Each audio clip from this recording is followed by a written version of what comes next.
The text came while I was helping customers at my boutique. I'm leaving you. Moving to Miami with my 20-year-old girlfriend. Already emptied our joint account. Haha. My hands didn't shake. My voice didn't falter as I helped Mrs. Peterson choose a scarf. The only betrayal my face allowed was the slightest tightening around my eyes.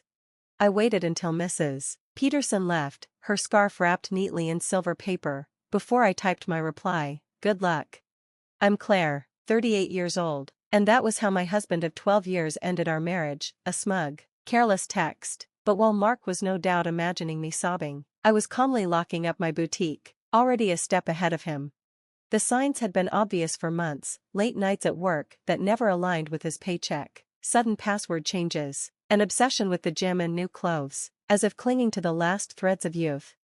3 months ago I'd found a receipt for dinner for two on a night he claimed to be working. That same night I opened a new bank account. A week later, when he suggested merging our finances, I smiled and agreed, while quietly moving my savings elsewhere. The joint account he thought he'd emptied held just enough to keep him unsuspecting. The real money was safe, alongside a folder of every shady transaction he'd made in the past year.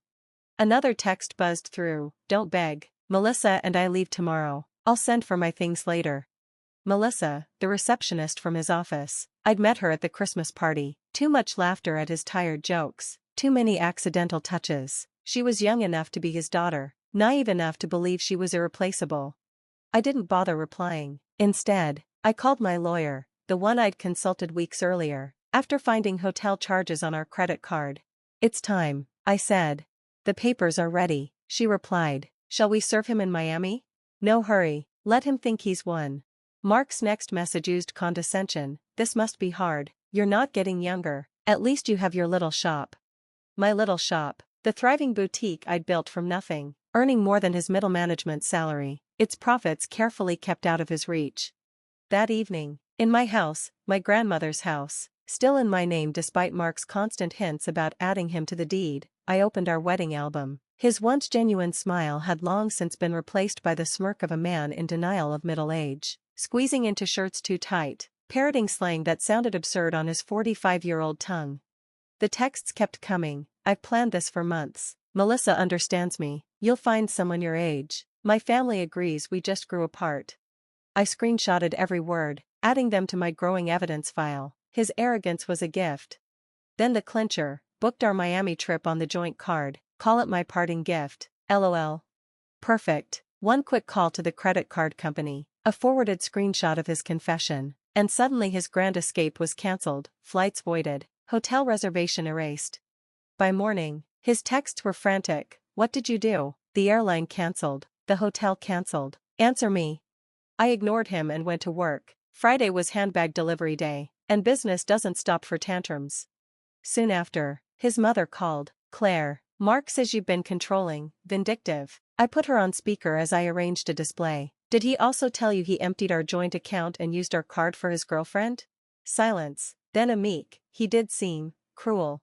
I think it's best we end this call. Barbara, my lawyer, advises minimal contact during proceedings. By the weekend, word spread, Mark and Melissa were stuck in a cheap motel near the airport, his maxed-out credit cards leaving them stranded. Meanwhile, my lawyer confirmed an emergency hearing for Monday. When the day arrived, Mark showed up in tight jeans and a blazer better suited to a frat boy than a grown man. Melissa lurked outside, looking out of place under the courthouse's fluorescent glare. My lawyer laid out the evidence, texts bragging about draining our account, proof of fraud, meticulous records I'd kept for months. Your Honor, his lawyer protested. Mrs. Harrison has been vindictive. Calculating. My lawyer cut in. She was prudent. She protected her assets. She kept records. That's not vindictive, it's smart. The judge glanced at the deed to my house, the incorporation papers for my boutique, the separate bank accounts. Mr. Harrison, you admit to emptying a joint account and using shared credit cards for personal travel? I just wanted a clean break, he mumbled. By committing fraud? The judge shot back. And that was the moment Mark realized, I hadn't lost, I had simply been waiting. I watched Mark's face as the reality set in. He'd walked into court expecting an easy win, empty the accounts, run off with his girlfriend, maybe even walk away with half my business. He'd never taken my bookkeeping seriously, always mocking my careful records as obsessive. The court finds sufficient evidence of financial misconduct. The judge announced, all shared assets are frozen pending dissolution. Mr. Harrison is ordered to return any funds removed from joint accounts within 24 hours. Mark shot to his feet. But that money's gone. We spent it on.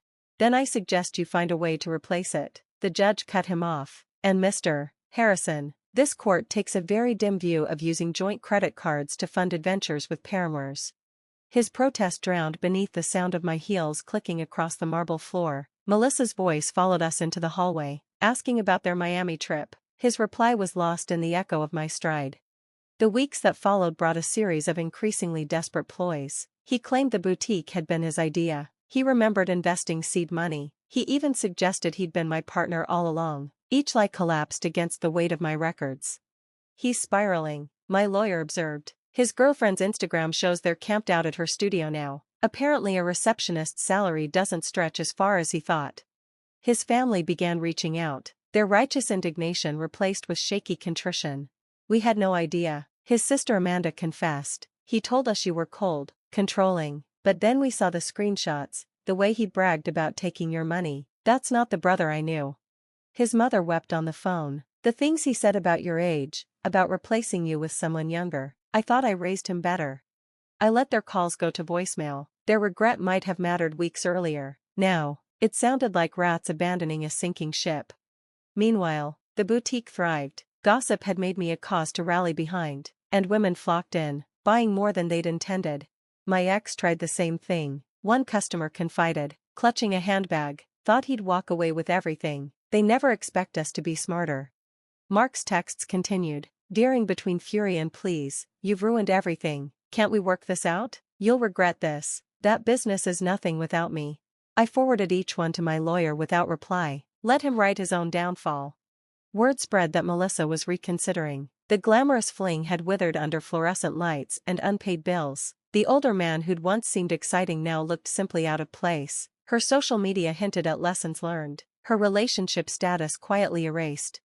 I almost pitied him. Almost. But then I remembered his haha after emptying our account. The way he dismissed me as old. The assumption I'd collapse without him. Instead of pity, I felt pride. Pride in my foresight. Pride in my quiet strength. Pride in never underestimating myself the way he had. The final hearing sealed it. Mark arrived in worn clothes. The designer wardrobe long returned to cover debts. His lawyer looked exhausted, scraping for arguments. Melissa was absent, already moved on. Your Honor, his lawyer tried one last time. My client contributed through moral support. Moral support? My lawyer countered. You mean these texts calling her boutique a little shop? Were these posts mocking it as a hobby? The judge didn't need more. The settlement was clear. I kept my home, business, and assets. Mark walked away with his car, worth less than the loan attached to it. You've destroyed me, he hissed outside the courthouse. I'll have to move back in with my parents. No, Mark, you destroyed yourself. I just made sure you couldn't take me with you. His mother waited by the curb, keys in hand. At 45, he climbed back into the passenger seat of her car. The man who had mocked my age was going home to his childhood bedroom. You planned this, he spat. You knew this would happen. No, I said evenly. I just paid attention. That's the difference. His mother stepped between us. Enough, Mark. You've embarrassed yourself enough already. I watched them retreat toward the parking lot, her voice rising in reprimand. A 20-year-old, emptying accounts, those horrible texts? Relief washed over me. He thought his cruel message was the ending. Instead, it was only the spark that set my plans in motion. My phone buzzed, not with his desperate texts, but with new online orders. Life was moving forward, and the direction was mine alone. 6 months later, my boutique had doubled in size. While Mark floundered in his parents' house, the little shop he had mocked now supported 2 thriving locations, 3 new employees, and an online store attracting national attention. The grand opening of my 3rd boutique felt like a turning point. Reporters weren't there to talk about betrayal anymore, they wanted to talk about business, growth, and success. Mark's cruel text had faded into the background, no longer a headline but a footnote. Then Melissa appeared. She looked fragile, clutching her purse as if it were armor. I owe you an apology, she murmured. I believed everything he told me, about you being cold and controlling. Then I watched him try the same lies on me. I continued arranging a display of sunglasses. Those weren't dreams, Melissa, they were escapes. She nodded, shame flickering in her eyes. I know that now. He tried moving into my apartment after you froze the accounts. 2 weeks of complaints about my closet space and suggesting I take out a loan, and I understood. He has big plans, but never a way to pay for them. I laughed softly. That's Mark, always waiting for the next promotion, the next investment, the next miracle. I'm with someone my own age now, she added. We don't have much, but at least we're building something real. When she left, my assistant whispered, "Was that the girlfriend?" "No," I said, "that was just another woman who learned the same lesson I did." Lessons became part of my brand. I mentored young entrepreneurs, always stressing the importance of protecting their assets. My boutiques weren't just stores anymore, they were symbols of resilience and independence. Mark's mother called once more, not to defend him, but to thank me. "You showed us the difference between supporting someone and enabling them," she admitted. "That's your legacy to our family." My real legacy, though, was growth. A fourth location opened, then a fifth. My little shop became a chain, employing dozens and gaining national attention. Meanwhile, Mark kept filing petitions to reopen the settlement. Each was dismissed, often with court costs added to his burden. My lawyer texted updates like punchlines, judge threw it out, ordered him to pay again.